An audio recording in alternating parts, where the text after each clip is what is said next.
In 1990, Christopher J. Scarver was awaiting trial in a Wisconsin jail accused of killing 27-year-old job trainer Stephen Lohman. It was then that the arrest of a 31-year-old Milwaukee man was announced. He had the remains of 11 men and boys in his apartment. That man later confessed to killing a total of 17 men and boys in Ohio and Wisconsin. He also confessed that he would sometimes mutilate and cannibalize his victims.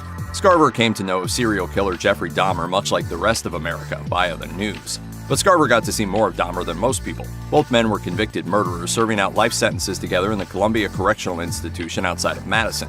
Although Scarver was also a convicted murderer, he couldn't stomach the things he'd heard Dahmer had done. Scarver later told the New York Post that Dahmer would antagonize inmates by making food look like severed body parts and leave them for people to find.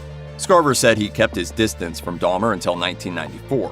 Scarver claims when the two were left alone in the prison gym, he bludgeoned Dahmer to death with a metal rod. He also killed another inmate at the same time named Jesse Anderson.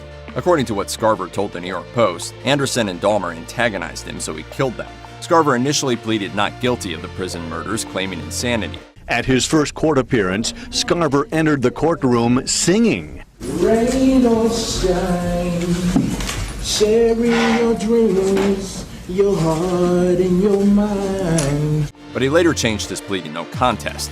He did so in exchange for being moved to a federal prison instead of serving out his life sentences in a state penitentiary. He was sentenced to 2 consecutive life sentences on top of the first one. The insanity plea wasn't out of the blue. When Scarver was awaiting trial for killing Lohman in 1992, he told a psychiatrist that voices had urged him to commit that murder.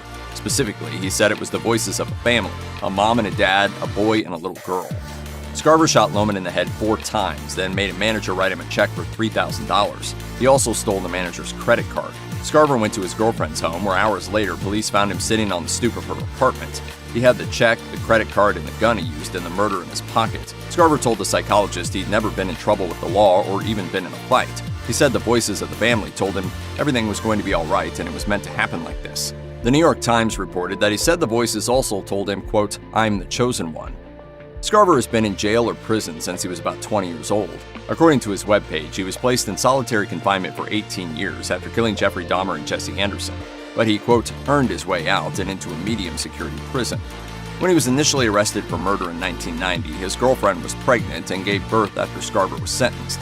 The child was named Chris after his father, and the two maintained a relationship through letters, according to what his son told CNN in 2014. During his time behind bars, Scarver became a poet and wrote a book titled The Child Left Behind, Poetry of Christopher J. Scarver. Scarver also writes short stories, musical compositions, and songs, and creates art. He's proactive in writing prison policy proposals and initiated the American Prisoner Repatriation Act. Scarver also tries to encourage his son. In part of a letter the younger Chris shared with CNN, Scarver wrote, "Tough times don't last, tough people do, and you are the toughest kid I know." Check out one of our newest videos right here. Plus, even more grunge videos about your favorite stuff are coming soon. Subscribe to our YouTube channel and hit the bell so you don't miss a single one.